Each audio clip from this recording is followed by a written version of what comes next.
इसके बारे में मैं तुम्हें बताता हूँ कि किस तरीके से ये कर्म होता है। तो श्री कृष्ण कहते हैं कि इसके लिए 5 चीज़ों की ज़रूरत पड़ती है जब ये कर्म होता है।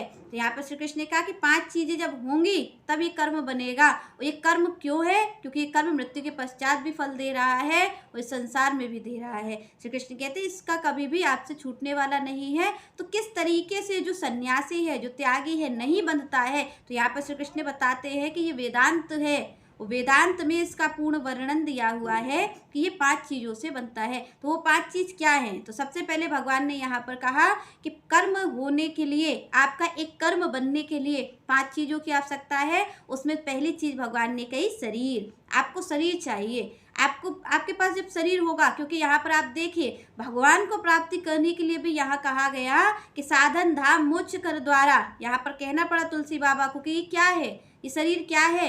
ये साधन है किसको? मोक्ष की प्राप्ति के लिए, भगवान की प्राप्ति के लिए ये साधन है। तो यहाँ पर श्री कृष्ण ने कहा जो कर्म है, कर्म के लिए भी यही साधन है। पहली बात भगवान ने कहा ये जो आपको भव बंधन में बांधने वाला है ये भी यही शरीर है, और इस भव बंधन से जो मुक्ति करने वाला है वो भी यही शरीर है। भगवान